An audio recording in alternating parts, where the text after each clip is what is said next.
Interferon alpha. Interferon alpha is a modified recombinant DNA variant of antiviral cytokine. Basically ये एक cytokine है जिसको mammalian sales जो है वो प्रोड्यूस करते हैं। और इंटरफेरॉन अल्फा को हम यूज़ कर सकते हैं हेपेटाइटिस बी की ट्रीटमेंट में, और अगर हेपेटाइटिस सी ट्रीट करना है तो हम इसको साथ रेबा वायरस के साथ कंबाइन करेंगे। तो अगर वायरस इन्फेक्शन की पैथोफिजियोलॉजी की बात करें तो जो वायरस का मॉलिक्यूल है सबसे पहले वो आकर होस्ट सेल के साथ अटैच होगा। अटैच होने के बाद it is going to enter into the host cell. उसके बाद एंट्री होगी, एंट्री के बाद उसकी अनकोटिंग होगी। सो जब वो अपना कोट उतार देगा तो फिर क्या होगा कि जो वायरल डीएनए है वो न्यूक्लियस को ट्रांसफ़र करेगा। सो जो वायरल डीएनए है वो न्यूक्लियस यानी जो होस्ट सेल है उसको ट्रांसफ़र करेगा। उसके बाद होगा क्या कि वायरल डीएनए सिंथेसिस स्टार्ट हो जाएगी। सो जब वायरल डीएनए का न्यूक्लियस सिंथेसाइज हो जाएगा, उसकी ट्रांसक्रिप्शन हो जाएगी, तो उसके बाद उसकी ट्रांसलेशन होगी। सो ट्रांसलेशन के रिजल्ट में जो है वो प्रोटीन्स बनेगी। So there is protein synthesis. फिर उन प्रोटीन्स के ऊपर जो है वो प्रोटीएजेस एक्ट करेंगे और उनकी थोड़ी बड़ी कांट चांट करेंगे, जिसकी वजह से उसका प्रॉपर और स्ट्रक्चर और फंक्शन जो है वो वायरॉन से मिलता जुलता होगा। सो प्रॉपर प्रोटीन बनेगी एंड देन फाइनली उन प्रोटीन की असेंबली होगी और साथ साथ बडिंग होगी। एंड देन वो जो प्रोटीन्स हैं यानी जो वायरस है वो सेल से बाहर निकल जाएंगे in the form of new virions. So ये जो है नॉर्मल एक वायरस की पैथोफिजियोलॉजी है। सो इस केस में आप डिफरेंट ड्रग्स जो हैं वो दे सकते हैं। फॉर एग्जांपल सबसे पहले ज़िडोविडीन देंगे। अब ये ज़िडोविडीन क्या करेगी, this is going to turn into zidovudine triphosphate and it is going to interfere with the DNA synthesis of the virus, और वायरस भी एचआईवी। सो ये ब्लॉक करेगी रिवर्स ट्रांसक्रिप्टेज को। सो रिवर्स ट्रांसक्रिप्टेज को जो चीज़ ब्लॉक करेगी दिस इज ज़िडोविडीन। ज़िडोविडीन के साथ निवारापीन दे सकते हैं। अब ये निवारापीन क्या करेगी, ये भी ब्लॉक करेगी रिवर्स ट्रांसक्रिप्टेज को, लेकिन सिर्फ HIV-1 में। सो अगर HIV-1 में सिर्फ बात करें तो नाइवेरापीन है। HIV-2 के ऊपर नाइवेरापीन का कोई भी असर नहीं है। So it binds and denatures reverse transcriptase. ये बाइंड करके रिवर्स ट्रांसक्रिप्टेज को ही डीनेचर कर देगी। इसके बाद हम सेक्विनावीर दे सकते हैं। सो जो सेक्विनावीर है this is going to inhibit the proteases. ये प्रोटीएजेस के साथ रिवर्सिबली बाइंड करेगी और इन्हें इनहिबिट कर देगी।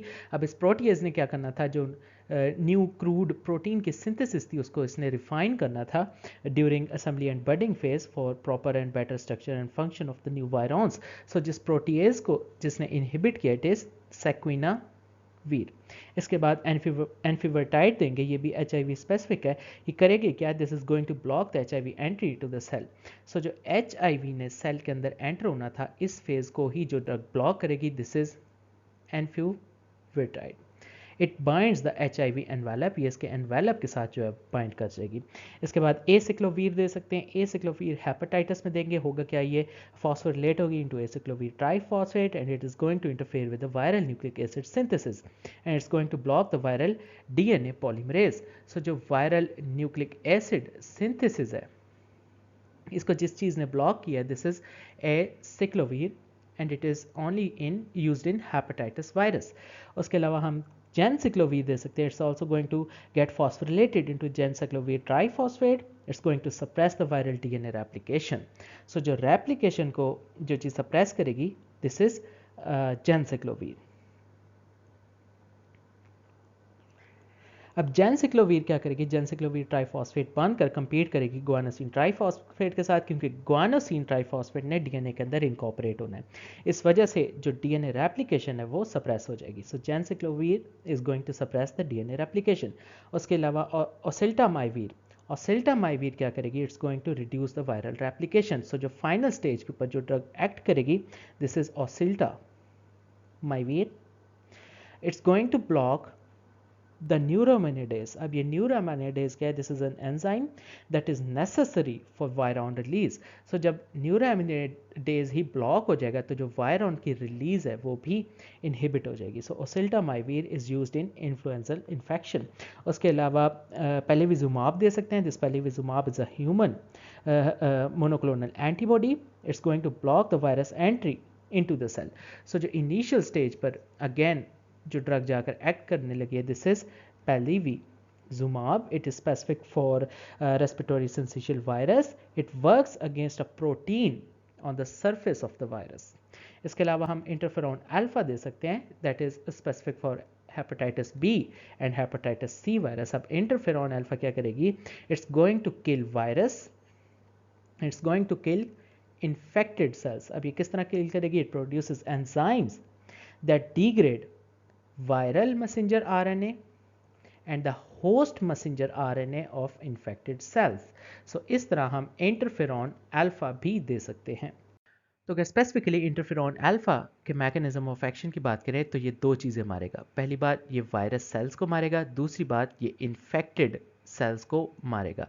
अब ये मारेगा किस तरह? ये होस्ट में कुछ ऐसे एंजाइम्स की प्रोडक्शन कराएगा बाय स्टिमुलेशन, जो एंजाइम दो चीज़ें डिग्रेड करेंगे. पहली बात, वायरल मैसेंजर आरएनए डिग्रेड करेंगे. दूसरी बात, इन्फेक्टेड होस्ट सेल्स के मैसेंजर आरएनए को डिग्रेड करेंगे.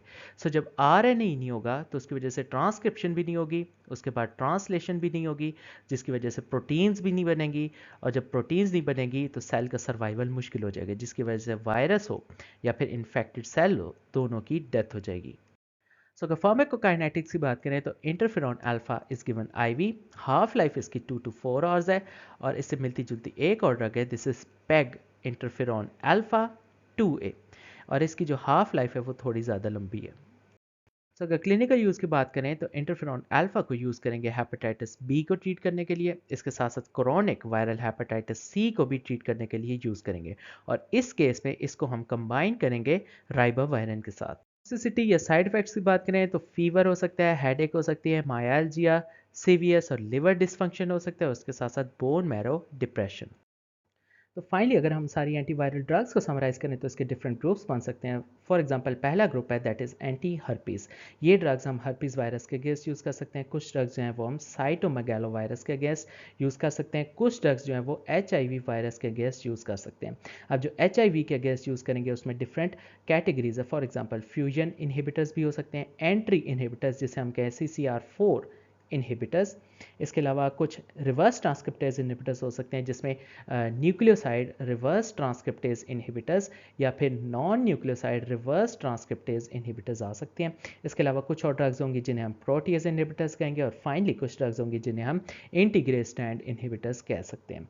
उसके अलावा अगर इन्फ्लुएंजा के अगेंस्ट बात करें तो कुछ ड्रग्स होंगी वो इन्फ्लुएंजा ए और कुछ ड्रग्स होंगी इन्फ्लुएंजा टाइप बी के अगेंस्ट यूज़ होंगी. इसके अलावा कुछ एंटीवायरल ड्रग्स होंगी वो हेपेटाइटिस में यूज़ होंगी. सो कुछ जनरल ड्रग्स हैं, कुछ ड्रग्स हैं स्पेसिफिकली हेपेटाइटिस बी के अगेंस्ट यूज़ होंगी, कुछ ड्रग्स हैं स्पेसिफिकली हेपेटाइटिस सी के अगेंस्ट यूज़ होंगी. सो जो सी के अगेंस्ट यूज़ होंगी उनकी फर्दर डिवीजन है. For example NS34A protease inhibitors हो सकती हैं, या फिर NS5A इनहिबिटर्स होंगी, या फिर कुछ NS5B RNA पॉलीमरेज इनहिबिटर्स होंगी जो कि न्यूक्लियोसाइड और नॉन न्यूक्लियोसाइड दोनों में होंगे.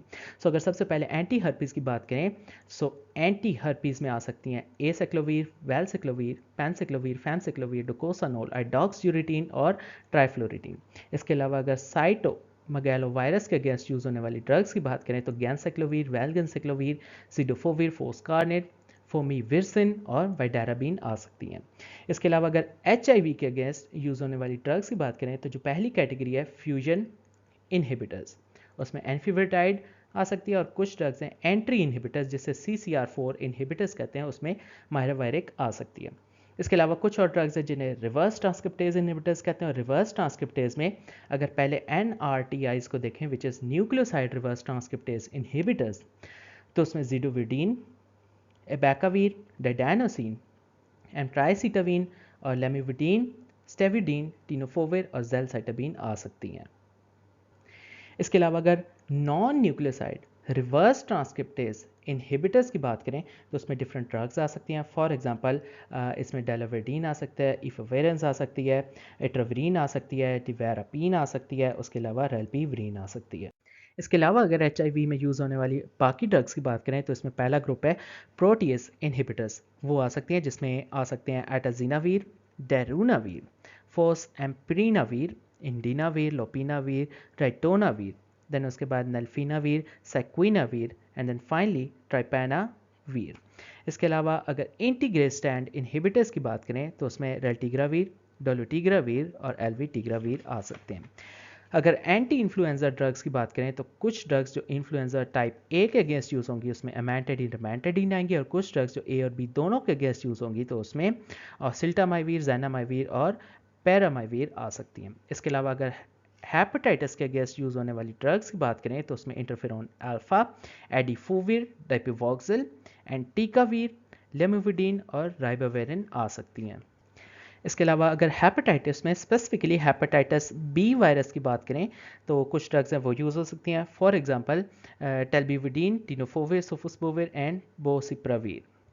इसके अलावा हेपेटाइटिस में कुछ और ड्रग्स हैं जो हम हेपेटाइटिस सी वायरस के लिए यूज़ करेंगे। अब इसमें डिफरेंट कैटेगरीज हैं। सो अगर हम NS34A प्रोटीएस इनहिबिटर्स की बात करें तो सबसे पहले आ सकते हैं ग्रेंजोप्रावीर, देन हमारे पास आ सकती है पेरिटैप्रावीर एंड देन फाइनली सिमैप्रावीर। इसके अलावा एंटी हेपेटाइटिस सी वायरस के अगेंस्ट यूज़ होने वाली ड्रग्स में अगर हम NS5A इनहिबिटर्स की बात करें तो उसमें आ सकता है डक्लेटास्वीर, एल्बास्वीर, लेपिडास्वीर, ओम्बिटास्वीर एंड वेलपैटास्वीर। और फाइनली हेपेटाइटिस सी के अगेंस्ट यूज़ होने वाली अगर NS5B RNA पॉलीमरेज इनहिबिटर्स की बात करें तो उसमें अगर न्यूक्लियोसाइड में देखें तो सोफोस्बुविर, और अगर नॉन न्यूक्लियोसाइड में देखें तो उसमें डेजाब्यूविर आ सकती है।